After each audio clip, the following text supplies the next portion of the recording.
Hey, my name's Izzy. You're watching Rolling Virtual Cards, and this is Monthly Watch List, a new series where I look at the top 10 most created decks on EDH Rank and talk about what you need to watch out for if you're going to locals.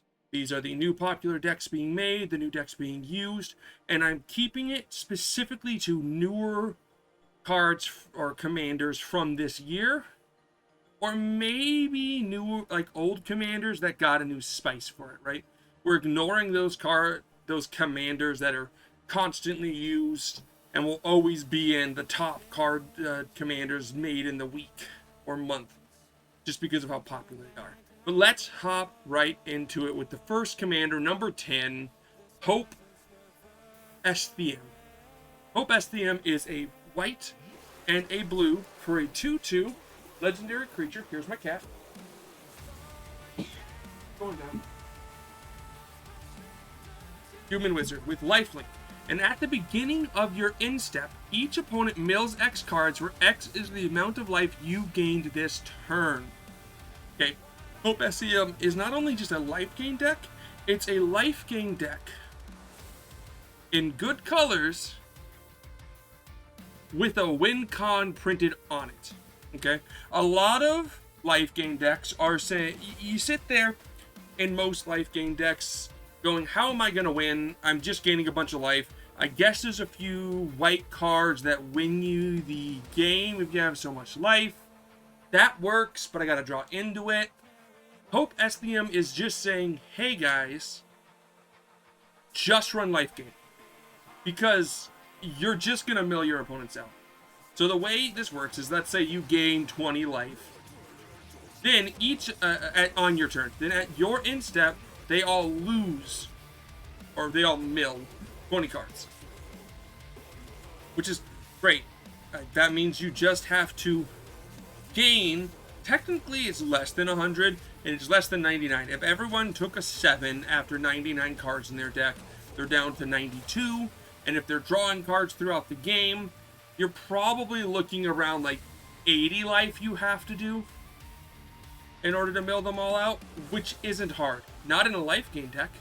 Not when you're running stuff like Rox, Faithminder, and Soul Warden, two of the cards that are like the top 5 cards being ran in every version of this deck. Rox Faithminder is 3 and a white for a 1/5 Rhino Monk with lifelink, and if you would gain life, you gain twice that much life instead. Absolutely insane, this deck. Don't let it stick around. You're gonna regret it, because if they were going to gain 5 life, now they gain 10. Oh look, they played a card to gain 20. Well, that's 40. Okay, and it's not just that; it's the incremental ones, right? Soul Warden is 1 white for a 1/1 human cleric. Whenever another creature enters the battlefield, you gain a life, right? So if you're running Soul Warden and a bunch of other creatures that gain you life, all of a sudden, every time one enters, you're going to gain a life. If Rox is on the field, you're going to gain 2 life for each of those creatures. You have 3 or 4 creatures in, or you do one big flicker, and you have like Soul Warden and any of the other Soul Sisters or other cards that act like Soul Sisters in the deck on the field, and you flicker all your creatures, and then they all enter. And then you're like, oh cool, that's 6 creatures entering. I have 2 Soul Wardens, so that's 12. But then also, like, Soul Warden plus, like, Soul Ascendant or something like that, plus Rox, so that 12 is actually 24. That's 24 cards you just made your opponent's mill. This is a really annoying deck to play against, because mill is always an annoying deck to play against. Milling your cards, if you're not running recursion, which you should in your 99, you should be running a handful of recursion. I'm talking 3 to 5 cards that let you get your stuff back. But even in that case, Hope could just mill you them.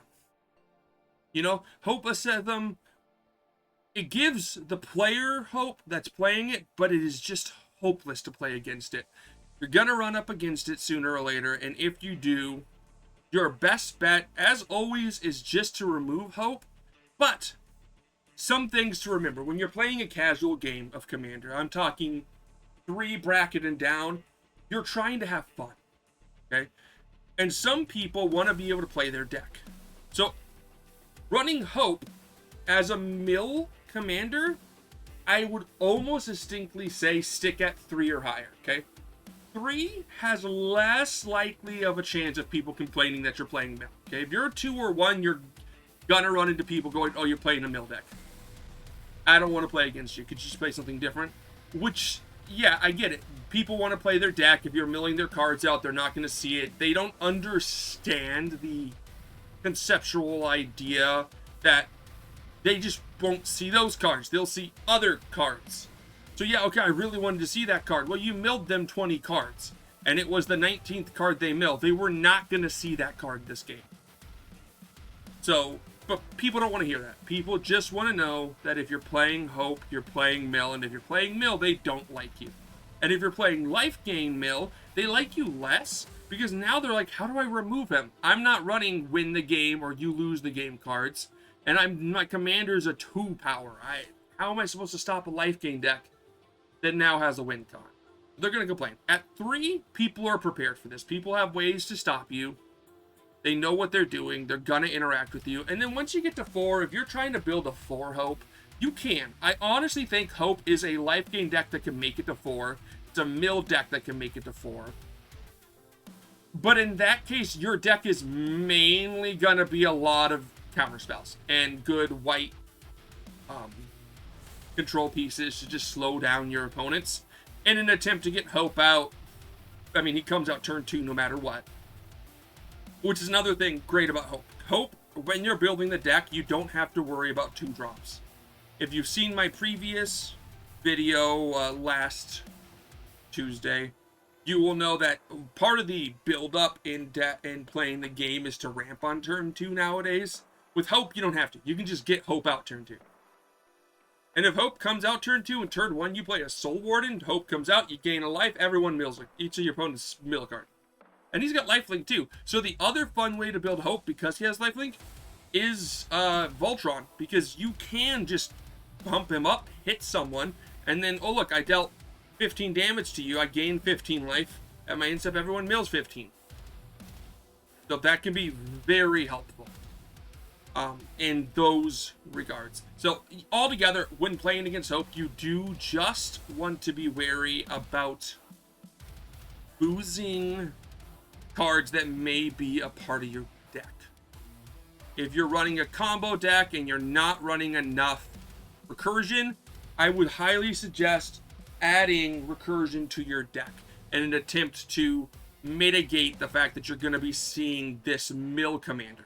And if you're wondering, how do I stop Life Gain deck? I would probably add in some I win or you lose cards to your deck, or a way to let your commander do the walking, right? If you can have 1 or 2 cards that can push your commander to be able to deal commander damage, that could get you to that next one, okay? Up next at number 9, we've got Kilo Apogee Mind. This is from a precon. A lot of these guys are going to be from precon. The thing you're going to notice, especially, I mean, if you've been going to Friday Night Magics or your locals to play Commander, you know this. Precons are popular. They're easy to buy. Some people buy them and don't change anything. And if that's the case, simple. Just, you can even look up the deck build if you really want to. But I wouldn't go that far. Kilo Apogee Mind is Jeskai. So it's blue, red, and white for a 3/3 robot artifact. Or artificer. Legendary artifact creature, robot artificer, with haste. And when it becomes tapped, you proliferate. Okay? So, Kilo seems less scary than the previous guy, because it's not actively just going to be screwing you over. Here's my kitty cat. It's not. What Kilo's going to do is it's going to slowly grind the game, okay? It's going to pillow form. It's, meaning it's going to put up a wall that's going to be hard to get past. Okay? You're not going to be able to hurt them. They're just like, I'm protected, don't touch me. Don't touch me, don't do anything to me. I'm not doing anything, guys. Well, oh, I just put some counters on some cards. It's not that big. You know, they're running stations probably. And oh, look, is, oh, dude, the station, it's not even doing anything, dude. I need like 10 more counters on it, okay? But the thing is Kilo proliferates because you tap it for the station. And if you have stuff like Tekuthel, Inquiry Dominus, 2 and 2 blue for a 3/5 Phyrexian Horror with flying, and if you would proliferate twice. Plus, it has a way to, for 1 and 2 Phyrexian blue, you can remove 3 counters from among other artifacts, creatures, and planeswalkers you control to put an indestructible counter on Tekuthel, which makes it harder to remove Tekuthel. But with that, whenever you type Kilo, you're going to be getting a second trigger on that proliferate. So that's 2 counters and everything. Eventually, all these do-nothing stations are going to be active creatures. And they're big and scary and have really good effects because you had to build up to it. So sure, they were wide open at the beginning of the game, and then they built up a little fort, and now look, they're about to swing at you with all these stations. And what's that? A Darksteel Reactor? 4 generic for an artifact with indestructible, and at the beginning of your upkeep, you put a charge counter on this artifact. And when this artifact has 20 or more charge counters on it, you win the game. That's not at your upkeep, that's not at your incept. If it has 20 or more, you win the game. So as soon as you start this Darksteel Reactor, either remove Kilo or get rid of Darksteel. Again, like I said in the previous, with the previous commander, there's a level of decorum at 3 or less where you don't just kill the commander. People want to be able to play, they want to be able to do what their deck does. If you stop that, I get it. It's a game. You're meant to win. And if you want to do that, find people that are either in bracket 3 that are fine with it, or 4 or 5. If you're playing bracket 4 or 5, you don't have the right to complain about what people are doing. That's my opinion. You don't have to agree with it. But 4 is, I don't want to play CDH, but I do want to be able to play Commander quickly and succinctly with the deck I like. CDH, they all complain constantly about people doing stuff, but like in a joking way. 1 and 2, yeah, don't remove their commanders. And some 3 pods don't like it either because they want to be able to play their deck as well. So, again, Kilo isn't going to get targeted. So let's talk about building the deck. If you're building this deck or you bought the precon and you're running Kilo, Kilo's not going to get targeted right away. It's sitting there getting tapped in order to proliferate stuff. It's not super scary. With Hope, it's scary. You're milling people. People don't want milled. It's going to get removed. It's a 2-drop though, so you can get it back out pretty fast. You're going to want to protect Hope. And this is another reason why I say protection's really good. With Kilo, you have time. You can find your protection. Either hold up a counter spell, or a flicker spell, or some kind of get Greaves or Boots on stuff. The reason those cards are so good is because if your commander doesn't have innate protection, it prevents your opponents from removing it once it becomes a threat. Kilo's not a threat until you have something like Darksteel Reactor, or 2 or 3 stations with a handful of stuff on them. And now you're tapping it, getting double proliferate sometimes. Maybe you're untapping it, doing it again, boom, and everyone's scared. Watch out, it's a sleeper. Because again, Pillow Fort decks, as a person whose best friend playing Magic back in the day, when he did play Magic, was a Pillow Fort player, they seem nice. They haven't attacked me. They haven't hurt me at all. What are they doing all game? Guys, they're just building up a wall. We gotta knock the wall down. Otherwise, they're gonna be safe behind their wall when they go to do stuff. It's a combo, guys. Or if it's not a combo, it is so much advantage that they're gonna be gaining that they just win. Or it's an Alpha Strike deck that you can't touch me, you can't touch me, hey look, you all died. So, Kilo is scary, but its biggest weakness is being an artifact creature. This means artifact removal and creature removal will work on it, and that's great. When the time is right, when you see the Darksteel Reactor, when you see Tekuthel, remove Kilo before it starts getting these really big creatures out that are scary. And maybe start packing artifact removal if you haven't been. You really should be putting artifact removal in your deck. because you're gonna find out that sometimes having a board wipe that just says destroy all artifacts can be very useful. At number 8, little bit of older card this year, but Tevel the Balanced Scale. 1, a black, a green, and a blue for a 4/4 legendary creature spirit dragon with flying. And the following effects. When Tevel attacks, you mill 3 cards. Then, you may return a land card from your graveyard to the battlefield tapped. When one or more cards leave your graveyard, create a 2/2 black zombie druid creature token. Okay, let's break this down one by one. First off, it's a 4-drop, so it's going to get out pretty fast. And removing it means it's only a 6-drop, so it can come out again. Second, it's got flying, and it's a 4/4, so it can hit you. You're going to get hit by this thing. Third, as it attacks, you're milling 3 cards and returning a land from your graveyard to the battlefield tap. This is going to be a fetch land. Some type of land that comes in tapped, and then on your next turn, you can untap it and sack it, so you can re-grab it with Tevel again. So you only need 1 fetch land in your graveyard to make Tevel work, right? Whenever 1 or more cards leave your graveyard, you create a 2/2 black zombie druid creature token. So Tevel will get you 1/2/2 every turn as long as you keep returning that fetch land. Okay. In and out of itself, it's already doing your stuff. It's already milling your graveyard, your cards. It's already getting things for you to do. Life from the Loam is what makes this commander work.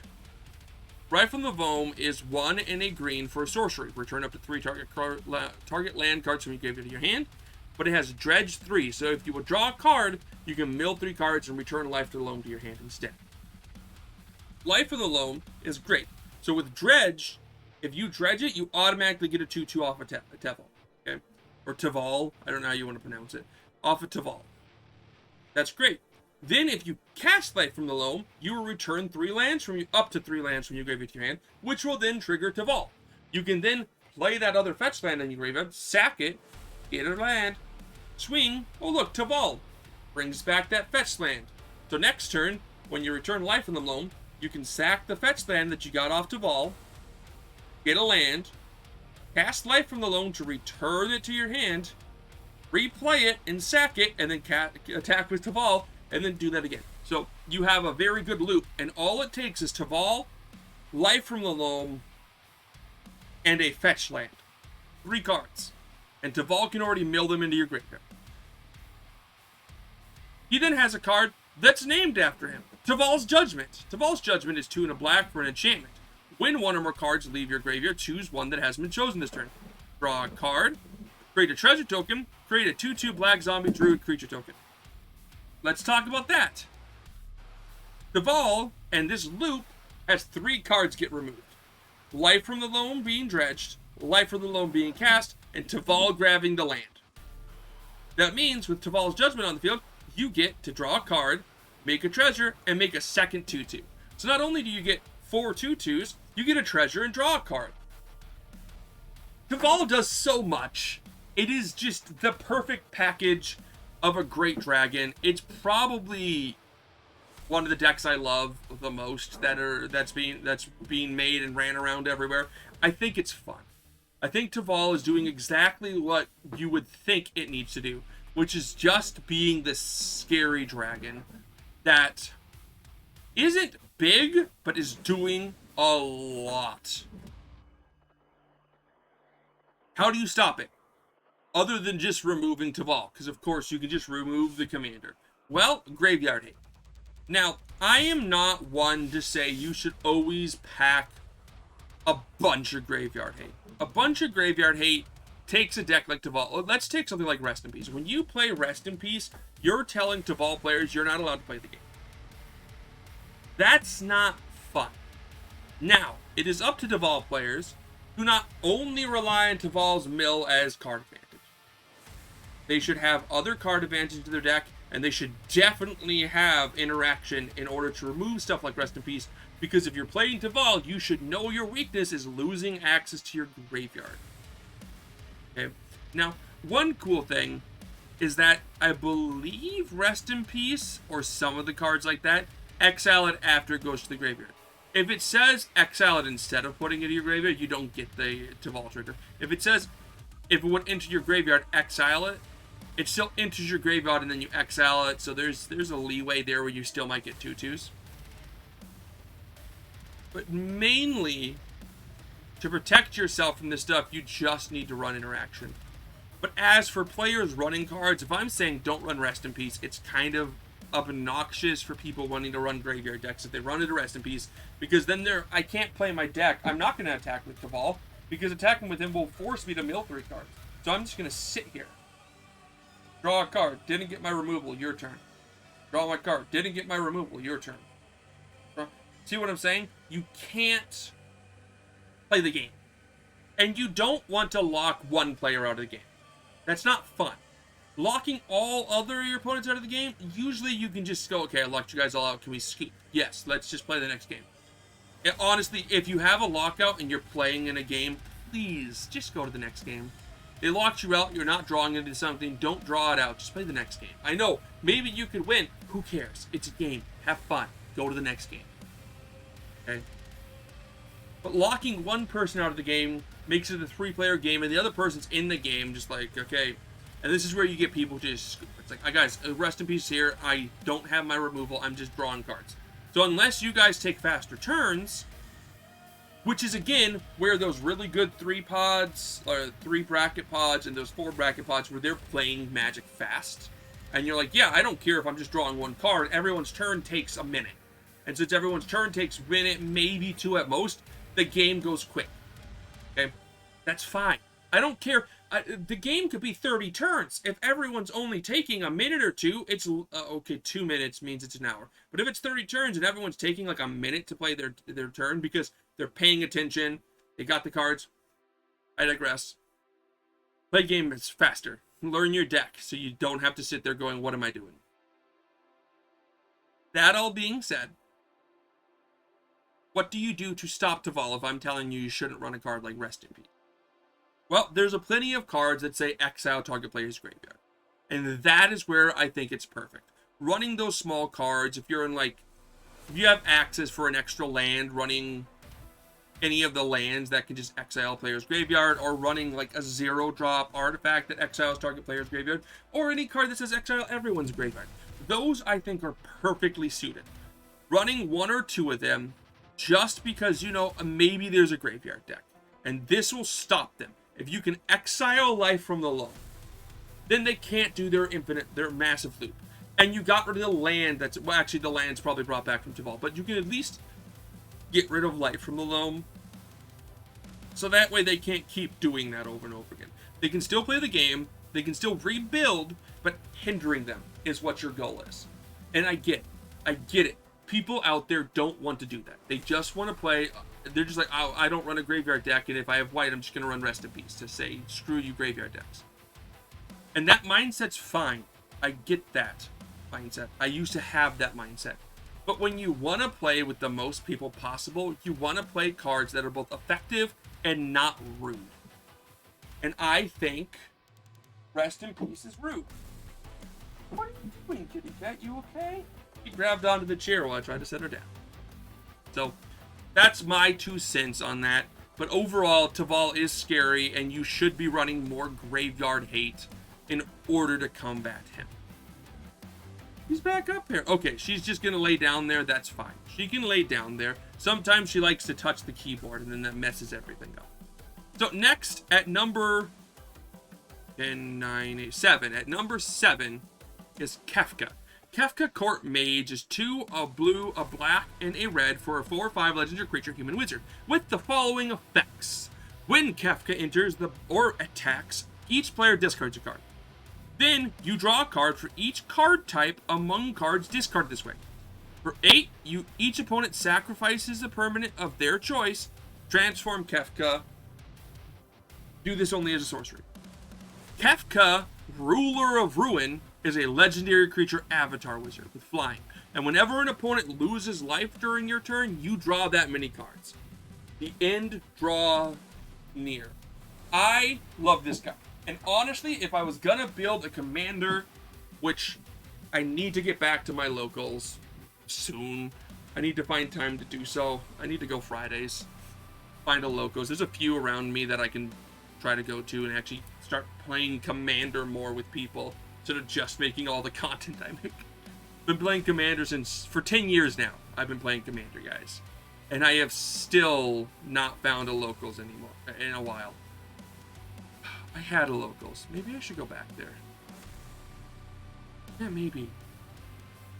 We'll find out. Anyway, here's the idea with Kefka. Okay, Kefka is great. Number one, he's Grixis, which is a great color pairing.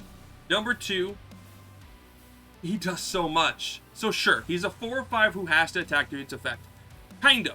You could just flicker him, because it's inter attacks. So there's two ways to work with Kefka. You can either equip him with stuff to make it so that he's unblockable, or run other things to make him unblockable so he can swing in, and you can get some damage here and there.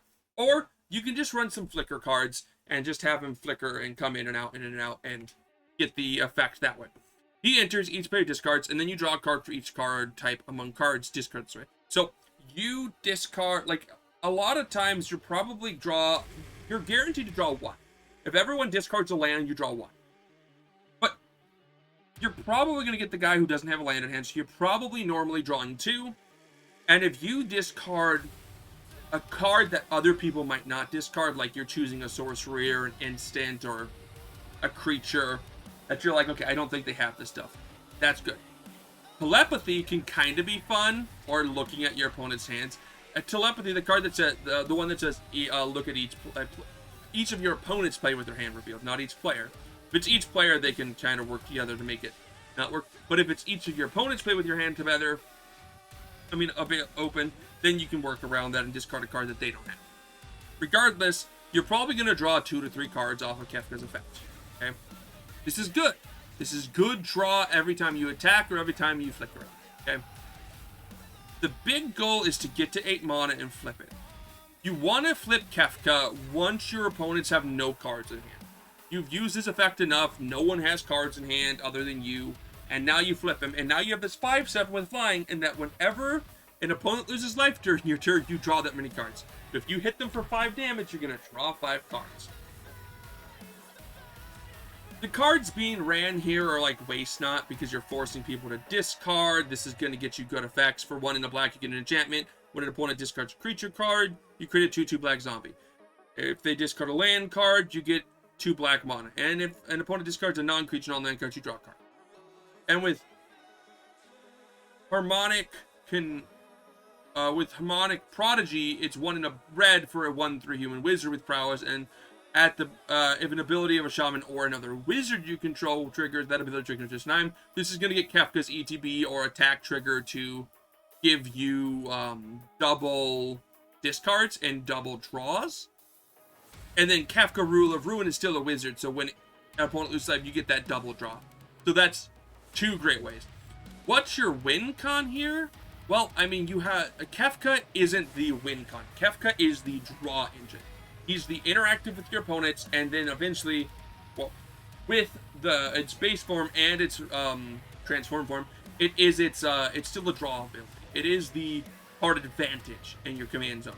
So Kefka's not winning them the game; it's getting them to the cards that will win them the game, where they go, cool. So this is like a combo or an I win card. Or if you want to make Kefka the win con, you can just run a bunch of equipment and buff him. He's at 5, so if you can get him +2, that's 3 hits to each opponent. You can kind of run a control deck. You are running a control deck with Kefka. If they have no cards in hand, they can't catch up. You can just start punching them. 3 times you're dead, 3 times you're dead.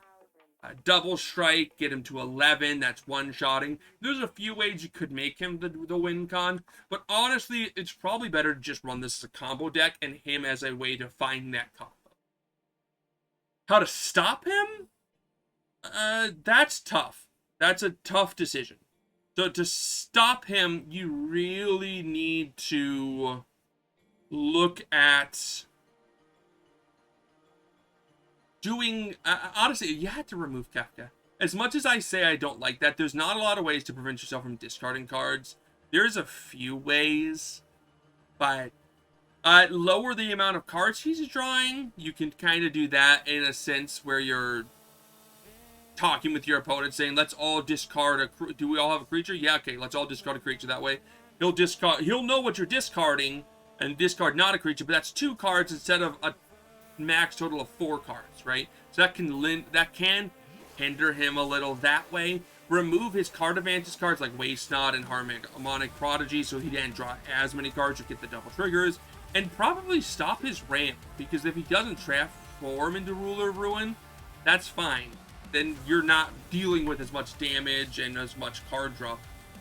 But overall, this is the reason why single target removal is useful, because in the end, something like Kefka, you have to just remove from the field. It's gonna do too much. Now, if you're running Kefka, protect it. Please protect it. Hold open flicker spells, so if someone goes to remove it, you flicker it, it comes back in, and then boom, you get effects to make everyone discard. And the reason why focusing on Kefka's flicker works best, instead of just putting boots on it, is because flickering Kefka will not only protect it, make them waste a card, but it will also lower the cards in their hand. And eventually, they just won't have cards to interact with you, so they can't stop you. They can't do what they need to. So overall, Kefka is really gross to play. The next few cards are going to get worse sometimes, but Kefka as a discard deck, mill is gross, discard's worse. Honestly, don't play Kefka and 2 or 1 either. You're going to get people disliking you. They want to play Magic, and if they have no cards in hand, they're going to take their turn to complain for 5 minutes, and that's going to make the game go long. Disappeared for a second. I'm back. Okay, so that's Kefka. Moving on from Kefka, we have, I think, 6 now. A Cloud X Soldier. Cloud X Soldier is 2, a red, a green, and a white for a 4/4 legendary creature, human soldier mercenary with haste and the following effects. When Cloud enters, attach up 1 target equipment you control to it. When Cloud attacks, draw a card for each equipped attacking creature you control. Then, if Cloud has power 7 or greater, create 2 treasure tokens. Cloud's broken in a lot of ways. I guess, I don't know if broken is the right terminology. He's just really strong in a lot of ways. Here's my cat. Down you. Here's how Cloud is going to be working in most games you play against him, right? He's going to come down to the field. He's going to equip something like the Colossal Hammer here. This 1 generic for a artifact equipment with equip 8, and equip creature gets +++ in and loses flying. Cloud doesn't have flying, doesn't matter. This is going to make him a 14/14, has haste. So he can attack cat here. Ugh. So he can attack the turn he comes in with Colossal Hammer attached to him, which is going to draw him a card because he's equipped, and get you 2 treasures because he's got power 7 or greater. So he's both a card engine, a way to win the game, and ramp, all of which is very strong. He's also going to be spreading that equipment around, right? So that's what Pure Steel Paladin's here for. 2 white for a 2/2 human knight. When an equipment enters the battlefield under your control, you may draw a card. And then with Metalcraft, as long as you have 3 or more artifacts, equipments have a 0. So something like Colossal Hammer can come down later and just equip the Cloud for free. So yeah, that's the scary thing about Cloud. Even if you remove Cloud from the game, like you use removal on him, he goes out, he can just come back in and re-equip something like the Colossal Hammer or the Buster Sword or any other insane equipment and swing. And oh look, you have 5 creatures with equipment for each equipped attacking creature. Well, okay, let's swing with my 5 equipped creatures and Cloud now. That's 6. Let's draw 6 cards. So he just, regardless of when he comes in or how many times he comes in, he's just gonna give you more card draw and more treasure. All you need to do is run equipment with +3 power, and he draws you a card as soon as he enters because he auto-equips something. He gets really gross really fast. Now, what are we doing to stop him other than removing Cloud? Well, removing the Pure Steel Paladin and other things that allow you to equip stuff for free, forcing them to play equipment the way that God intended, which is, or MTG intended, you could even say, which is paying the equip cost, can be helpful. Okay, running things that I guess this is another example of where equipment board wipes or artifact board wipes are super good nowadays, right? Oh, you're running an equipment deck. Let's just wipe the ones you have on the field. You can get more. That's fine. You can rebuild, but I'm going to remove all your equipment, right? Get rid of the problematic equipment. Now the creatures aren't equipped. Cloud's not drawing them as many cards. He's not giving treasures. You've neutered the deck. Sure, they can rebuild, but if you can stop the equipment, you're doing good. And the thing is you might think, why would I want to run so much artifact hate if, I'm not always going against artifact decks. You are almost guaranteed in a pot of 4 to go up against someone running artifact ramp, and popping a soul ring or some type of ramp to slow them down is totally fine.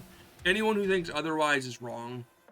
It's totally fine to hit the ramp, even though some people are going to argue that you should hit the problematic card and not the ramp. If there's nothing better to use your equipment on or your removal on, and it's going to slow them down from like casting Cloud, who is problematic as soon as he enters, remove the ramp. But on the other hand, remove the equipment Cloud would equip. Just say bye-bye Colossal Hammer, you can't have it. And that's, removing their equipment is what you really want. So that's, again, where removal spells that target anything or removal spells that can target more than one thing can be useful. Being able to hit creatures and artifacts, or artifacts and enchantments, can be very helpful, because you need a diverse selection when playing against 3 other players. So, if you're building Cloud, your big push here is to give protection. You're already running equipment and ways to make equipment cheap to put on. I honestly just wouldn't cast Cloud unless you know you can equip him with some type of boots, because you need to make sure Cloud doesn't die. Cloud is primed for removal because he's a huge card engine and no one wants you to get that advantage. Up next at number 5, we've got Sephiroth. Fabled Soldier / One-Ringed Angel. Okay, this is the only other flip card. Let's talk about him. Let's talk about the mono-black demon himself, or angel himself, I should say. Sephiroth Folded Soldier is 2 and a black for a 3/3 a legendary creature human avatar soldier with the following effects. When it enters or attacks, you may sacrifice another creature. If you do, draw a card. When another creature dies, target opponent loses life and you gain life. If this is the 4th time this ability has resolved this turn, transform Sephiroth. Okay? Sephiroth One-Ringed Angel, when transformed, is a 5/5 legendary creature angel nightmare avatar with flying and supernova. As this creature enters, or as this creature transforms into Sephiroth One-Ringed Angel, you get an emblem with whenever a creature dies, target opponent loses life and you gain a life. Whenever Sephiroth attacks, you may sacrifice any number of other creatures. If you do, draw that many cards. So this is just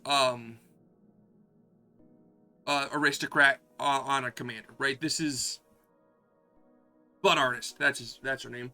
Blood Artist on a commander, because it is whenever a creature dies, which means your opponent's creatures trigger it, and then on top of that, it targets your opponent's one opponent for the life drain, right? So this isn't everyone. That part kind of sucks sometimes, but transforming Sephiroth is so easy. Accursed Marauder does it. 1 and a black for a 2/1 zombie warrior. When it enters, each player sacrifices a non-token creature.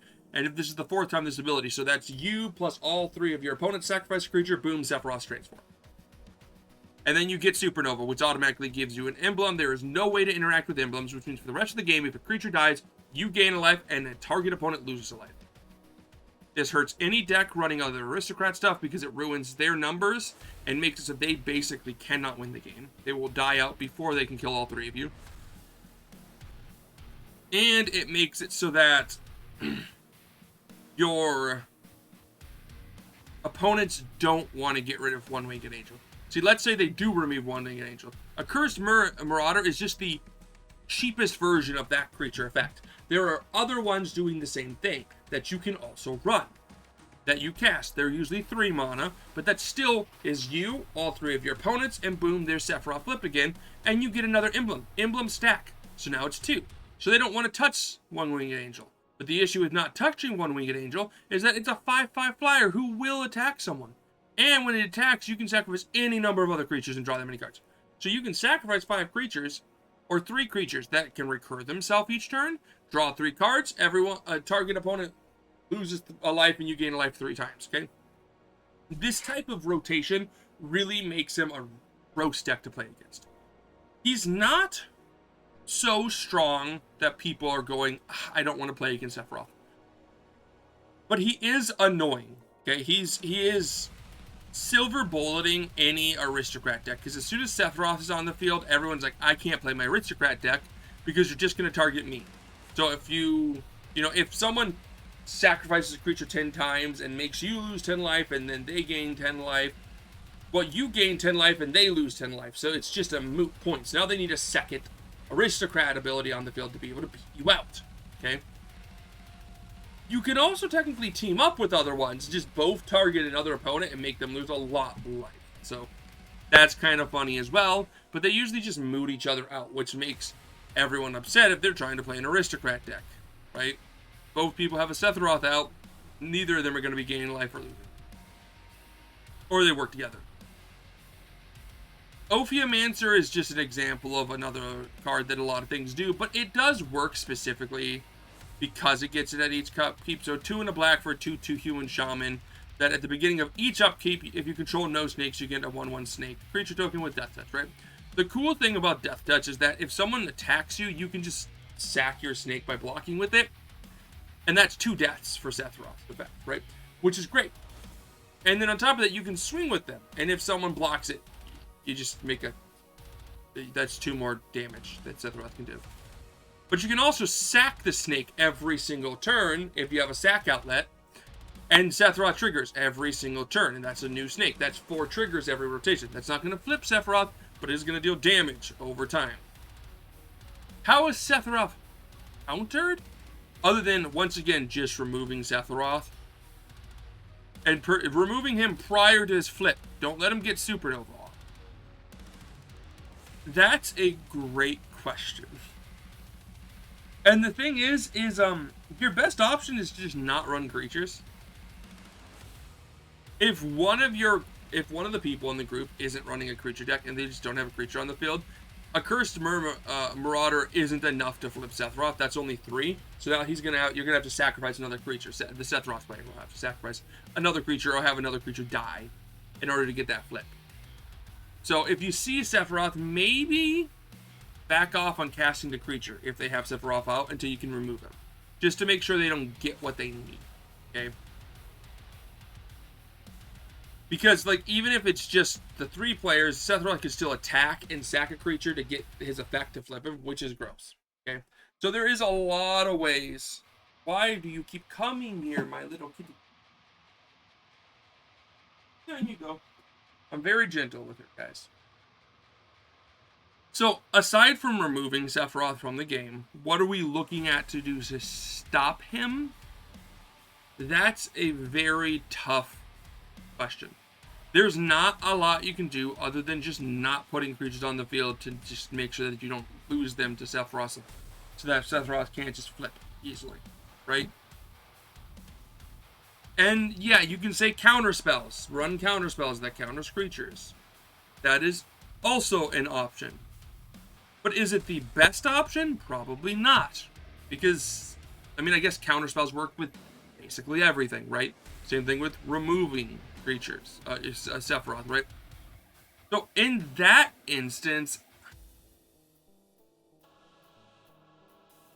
yeah, maybe he's also only 2 and a black, a 2 and a black. So getting him back out for 5 is pretty easy, right? I honestly think your best bet is to remove Sephiroth at this point. And again, I hate the concept of being like you have to remove the commander because there's not much else you can do, but there is not much else you can do. There's a few cards that prevents you from sacrificing creatures, but there's 3 of them, I think. 3 or 4, and that's not enough to really push this, right? But Sephiroth is just the proof that you need to run interaction, right? You need to run interaction so that you can protect Sephiroth, and you need to run interaction so you can remove Sephiroth. And if there's 3 players, removing Sephiroth is fine, right? And honestly, remove Sephiroth, he's going to transform, right? Stop him from transforming before he transforms. If Sephiroth's on the field and someone casts a Cursed Marauder and this is going to flip Sephiroth, remove him. Learn to play the game so that you know that if it's going to flip, you can remove him. Don't worry about him till then. It's not worth it. But this is all about slowly... Wow, my cat. What are you doing? This cat jumped around and then went under the computer just to come see me. You don't need to be up here, kitty cats. I should really put her out when I make videos, but you guys like seeing her, So overall, I think this is just, we're getting into that. There's not a lot you can do other than just learning to add single target removal in your decks. Honestly, put him in a moon. Just put him in the moon. See that moon behind him? Put him in there. Or make him a tree.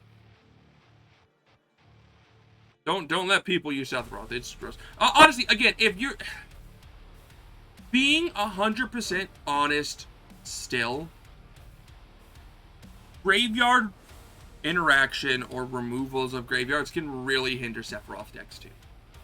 Sephiroth decks are all aristocrat decks, right? Because he is the aristocrat himself, and even the Supernova is just an aristocratic effect, right? So if you remove Sephiroth, he can't have the sack outlet. And even if you just have a way to interact with your graveyard, they can't recur those sack outlets, right? So if you remove, or they become the sack outlet, right? He's the sack outlet. He's a better sack outlet when he's transformed. But all those little creatures that return themselves, if you just remove their ability to do that, either by making it so that creatures can't enter the battlefield from the graveyard, or just saying, I'm going to remove your graveyard, and now you don't have those 5 creatures you keep recurring, that's going to hinder them. They can rebuild, they can try to do more, but that's going to hinder them, and that's your best bet. More graveyard hate. More 1 or 2 cards in your deck that just interact with graveyards. I know it sounds annoying to have to run 2 more graveyard hate cards in your deck, but it's like, oh, it's not 2 more. I'm saying to run about 3 graveyard card hate, graveyard hate cards in your deck. And then maybe if you keep running into graveyard decks, cards that like, where like their deck would fall to a graveyard card, add another one. The format changes. Again, these are 10 much newer decks that are on the rise that you need to account for. And they're more graveyard decks. So just add some more graveyard hate, okay? Up at 4, we have Hearth Hall, the World Seed. Another precon. This is 1, a black, a red, and a green for a 6/7 legendary artifact spacecraft with station. So the way station works is you tap another creature you control and you put a charge counter. And you put charge counters equal to the power of on this space station. And then stations only as a sorcery, and then it's artifact creature at 8+. So if you tap like an 8 power creature, you automatically become an artifact creature. But if you just do 2, you get its second effect. So at 2 counters, it gets 1 generic tap it, sacrifice a land, draw 2 cards. You may play an additional land this turn. That is a fantastic card advantage engine, right? Yes, you lose a land, but drawing 2 cards and you can play it additionally, right? So as long as you're playing ways to recur your lands from your graveyard, which you should be in this deck, it's Jund, you have plenty of ways to do so. That is 2 cards and you replace land. Perfect. At 8+, it becomes a 6/7 with flying, vigilance, and haste, which is gross. If you can get it 1 more power, you're 3-shotting people, but at this point it's a 4-shot. But it has, whenever you sacrifice a land, each opponent loses 2 life, and bam, right there you have your win con. Hearth Hall is the win con in and out of itself, plus the card advantage, and that is what Pleasant Kenobi hates in Commanders. He has actively said multiple times that he doesn't like commanders that do the whole thing, and this is the commander that does the whole thing.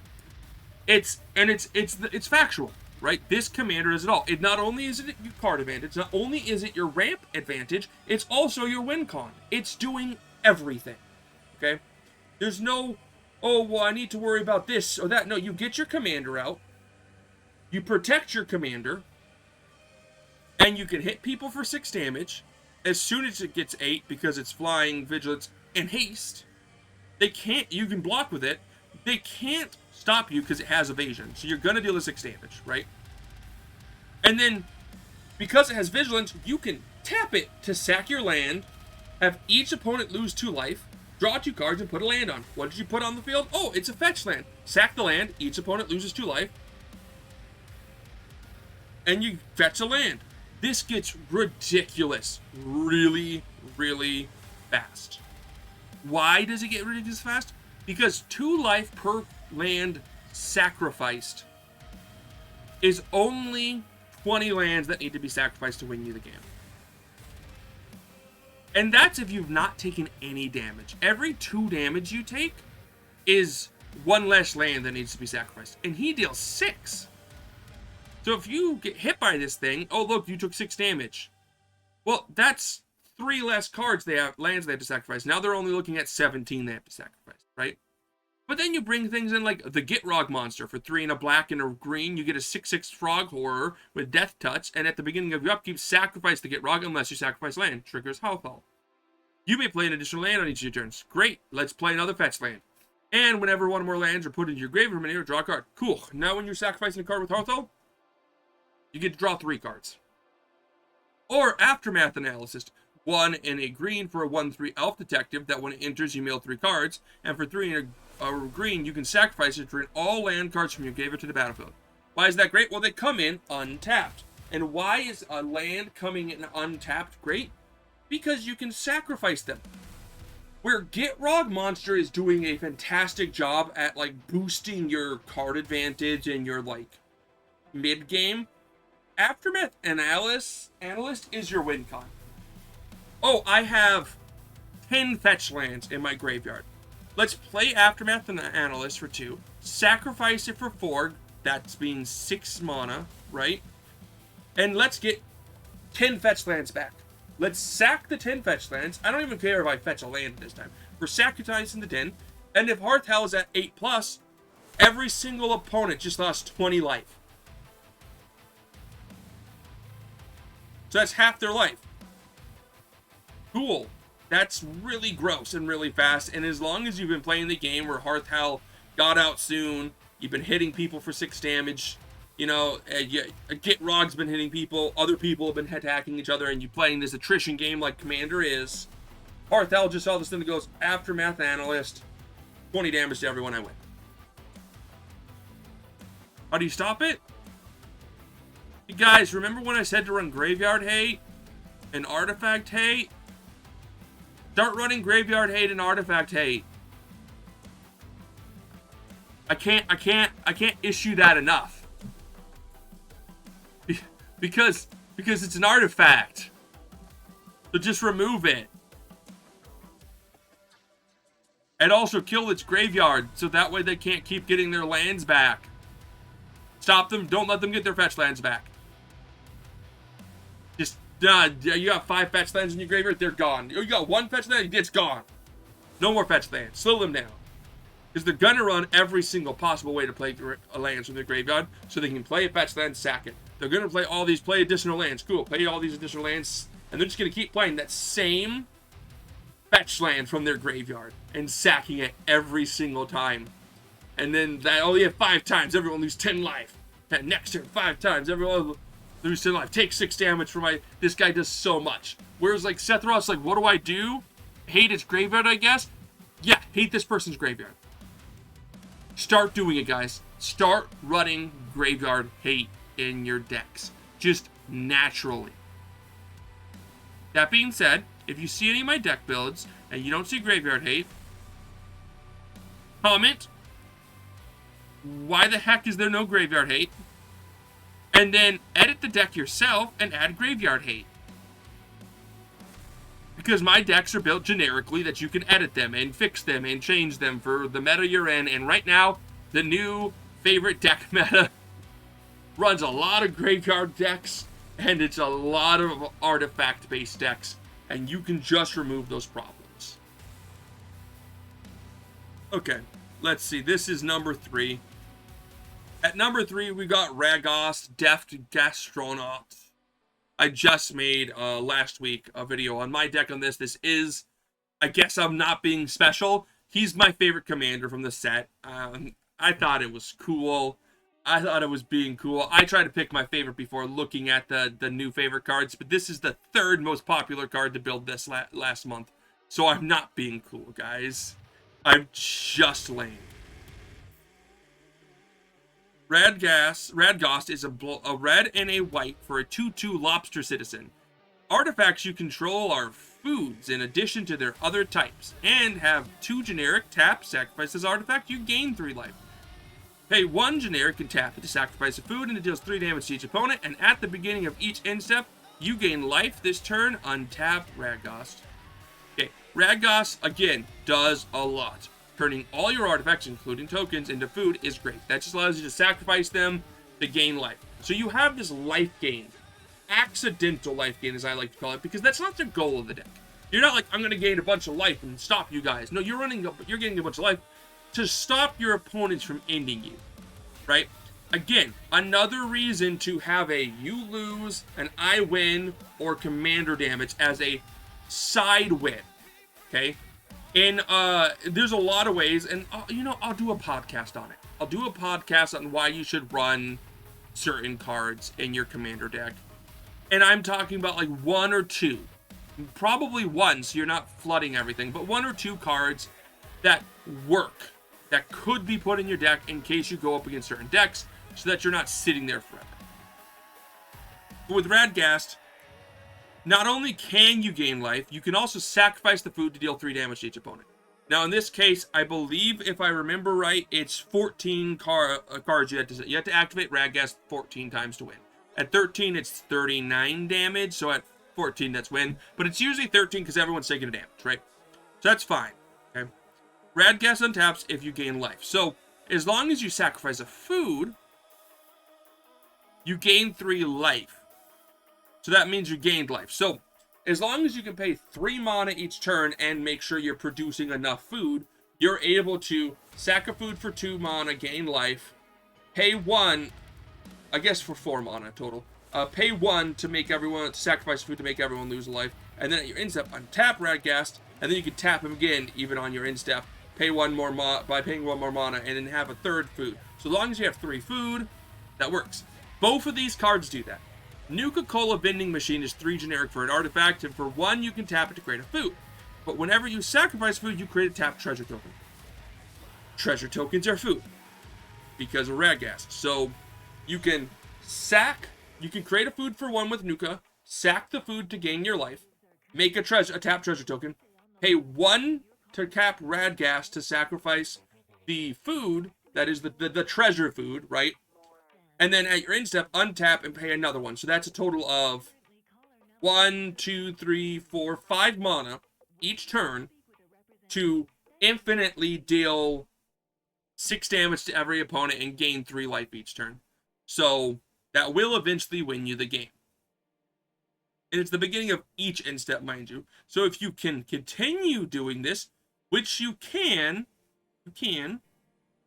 if you have the right cards to make more food. Unfortunately, this food comes in tap. The token comes in tapped, the treasure token. But if you can make more food, you can untap him on your opponent's end step and keep doing it. So a lot of mana is needed in this deck to really make it work, which is why a lot of Radgast decks are treasure decks, because you can use the treasures to sacrifice them to get Radgast to keep going.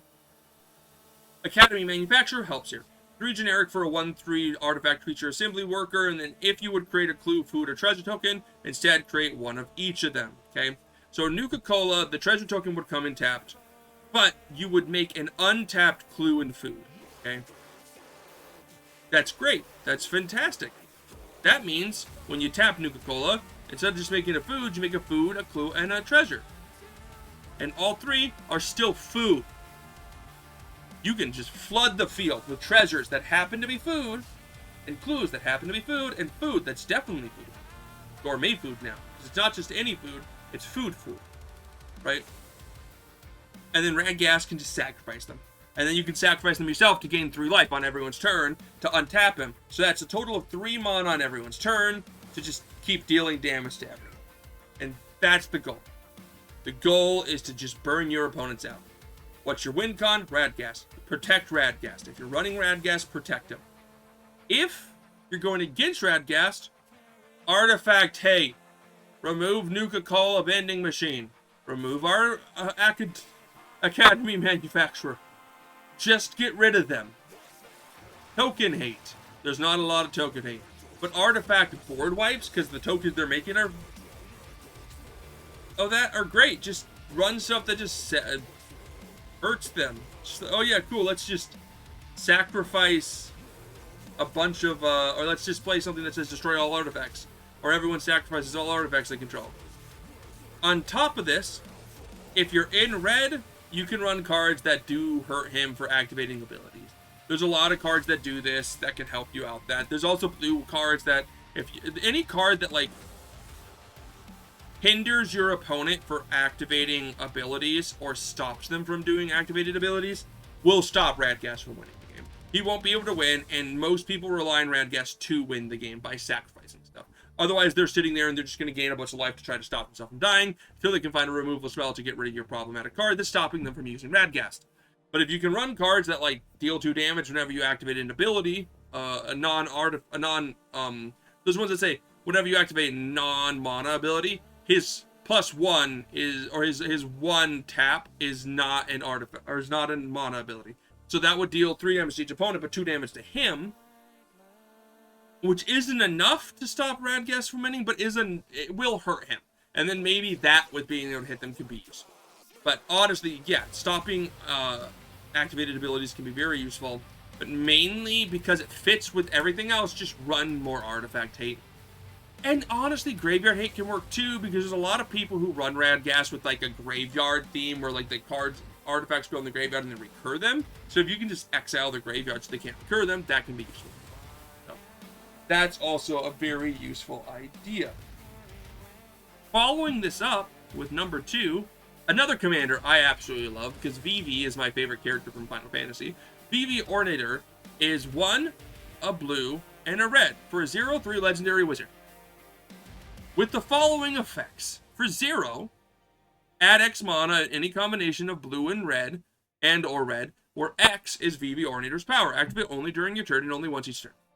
Whenever you cast a non-creature spell, put a 1/1 counter on Vivi, and it deals 1 damage to each opponent. Vivi is gross. I'm going to sit here and say Vivi is gross. Vivi is a CEDH commander, okay?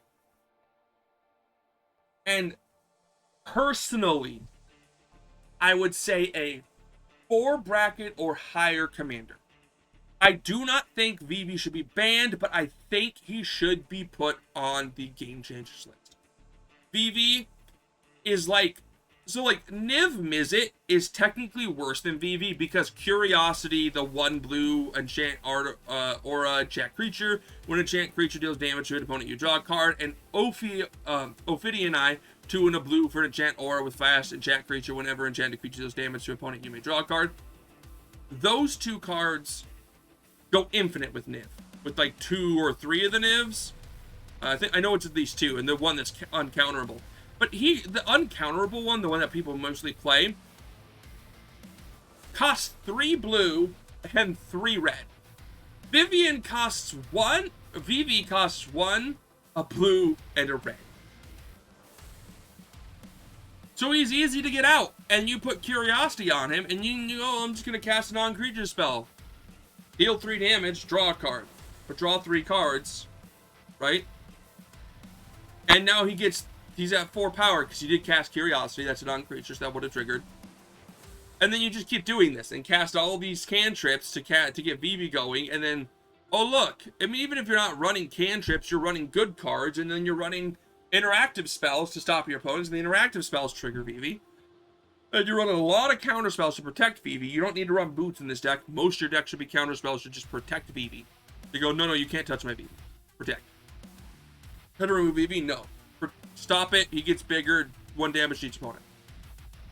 And if you have Curiosity, that's also 3 draw cards. He's gross. He's annoying. He's card advantage. And he's a win con. He does everything. And he's mono ramp. All 3 things. A win con, mono ramp, and card advantage.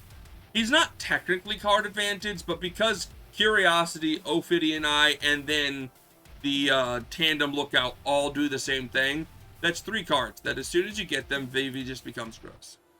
Without them, Yeah, honestly, if you were to build VV for tier 2 or down, I just don't add Curiosity, Ophidian Eye, or Tandem Lookout. And most people would be all like, oh, you don't run them? Okay. Then I don't have to, you're not drawing a bunch of cards. Then it's just like, burn everyone, big creature, big stuff, and that's fine. That's how you build him 3 and under. Well, 2 and under. I think some 3s and then 2 and under. And then some 3s and 4 and higher can just, you just build a VV, and VV can become gross and do fun things. How do you stop VV? Kill him. Kill VV. No VV. Go away, VV. Stop Curiosity. You can honestly let VV stay until you see Curiosity on him and then remove him. He does nothing until then. Until then, he's just like, burn people, try to find the card I need. Burn people, find the card I need. And he can run big X spells to draw spells because of his 0. So, yeah. Until he has the Curiosity effect on him, you can ignore the player. That does sometimes lead to them getting a really big VV and then pulling off a win as soon as Curiosity gets on the field because they have like a counter spells in their hand. But I still jokingly say ignore VV till he has Curiosity on him. There's not much else you can do. If you're in... No. Okay, so here's the thing. Magic is very heavily based off of, especially Commander, very heavily based off of drawing more cards, right? So technically running Draw Hate could hinder VV because he's drawing so many cards. So if you had a card that said whenever an opponent draws a card, they lose a life, every time VV triggers with Curiosity, he would draw 3 cards and lose 3 life. And so you could just end your opponent there. But that sounds way too, not even silver bulletly, maybe gold. Because everyone runs draw engines, I would say it's a silver bullet. It's like you're running 1 or 2 of them because you know opponents draws cards. But if it's, it depends on, if you're an aggro deck, I wouldn't do that. You just want to win faster. But if you're running like a mid-range or control deck, tossing 1 or 2 of those cards in your deck where you just burn or make opponent lose life for drawing cards can be very useful because you'll always get 1 each turn, which is okay. But because most people want to draw more than 1 card each turn, they're gonna play their draw engines, and that's a useful way to slow opponents down. So maybe look at that if you have room in your deck. If you're like, okay, what do I run? A 10th removal spell, or like, do I remove the removal spell and add this card that hurts people for drawing cards? Maybe that could help you win. It could like push the tide over depending on how your deck is built. But not in an aggro deck. You want to win faster than that.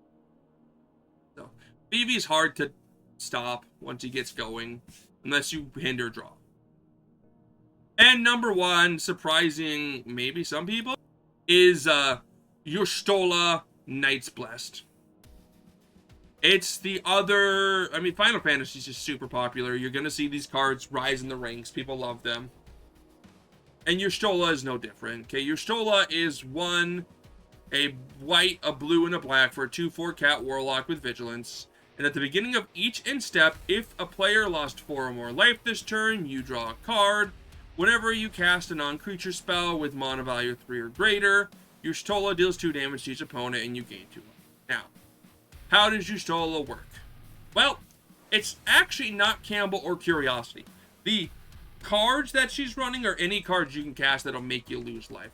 Dismember, and then, it's not Dark Breath. I forget the name of it. The one that you can pay for if you control a swamp to cast for free. Both make you lose 4 life automatically, which means at the beginning of your end step, you draw a card. Okay, that's fine. But those cards are just in every deck because they auto-trigger her. They're not the reasons you're playing Y'shtola. Y'shtola's here because it works with Curiosity like VV does, right? But it's an Esper, a better color combination than Izzet. And then Campbell's here because you're running cards like Campbell, where whenever an opponent casts a non-creature spell, that player loses 2 life and then you gain 2 life. So at the beginning of each end step, if a player lost 4 or more life, you draw a card. So if they decide to cast 2 spells, 2 non-creature spells, on their turn, boom, you get to draw a card. And that can just trigger a bunch. And there's a lot of cards where, like, your opponents can do stuff, but you're going to make them lose life for doing so. Oh, you want to draw a card? Cool, lose a life for drawing a card. That's 1 life lost. And so on, because they want to draw more cards. So if they draw too many cards on their turn, you can just kind of hinder them. you got to find the right balance because you want to get the 4 life. You are also running cards that are non-creature spells that are mana value 3 or greater. Usually 3. It's 3 or greater. So if you have some other ones, and it's mana value. So if you're casting a card for free, because it says whenever you cast a non-creature spell with mana value 3 or greater, not if you spent 3 or more mana, right? So if you cast a 12 drop and then you just cast a spell that says cast it for free, you still get the trigger. And then you're doing 2 damage to each opponent, you gain 2 life, which again is that same mentality where it's once you cast 20 power mana value 3 or greater cards, you win the game. With Y'shtola out on the field, because that'll drain them all for 2, and at 20 that's 40 life. So Y'shtola slowly drains your opponents. It's running cards that drains your opponents anyway, so that the effects you need to do is less and less and less. Every time you get an ability off, and let's say your opponent does that, that's 4, which is 2 less triggers you have to trigger off of her effect. Y'shtola is doing both card draw and the win con. She doesn't have mana, which is okay, you don't need it. Mana can be done in other ways. These are the 2 most important things in Commander. Winning the game, Y'shtola can do that, and card advantage. Y'shtola does that. So, very gross, very effective, very good color pairing, really pushes it to that level. Plus, it's a cat boy. Enough said about that. I think it's a cat femboy. Or it's a cat girl. You guys decide. But it really pushes it to that next level of just... If you want to know, she was at like another 1,200 more decks built within the last month compared to Vivi. That's how many more people are running Y'shtola. Because as much as people like Vivi, Y'shtola is just a better commander in every sense of the word. Plus, both are up this high because they're CDH commanders, guys. And as much as people go, not a lot of people play CDH, that's not 100% true. There are a lot of people playing CDH and building CDH decks and putting them on EDH Rec, and it pumps up the number. Okay? If you want to talk about what like the most casual commander is, it's probably Raggost. Raggost is not CDH viable. It doesn't do enough. It's a little bit too iffy. It has a combo that can win you the game, but it is a 2-card combo with Raggost, which is good, but you're just not in the right color scheme. And like, even if you want to say he is, Hearthel's definitely not a CDH commander, right? So it's like Raggost is like, I could see someone trying to build a CDH deck around it, but the colors just aren't there. But like Vivi and Y'shtola are CDH commanders, and that's going to give them a buff. Because CDH players, although they're only like a fraction of the EDH play base, still all of a sudden they only build certain decks. So when these are the 2 they're building, they add their numbers to it. So there's an extra 1,000 decks each month for Y'shtola and Vivi. So that is our video. If you liked watching, don't forget to subscribe. And everyone, have a fantastic week. Peace.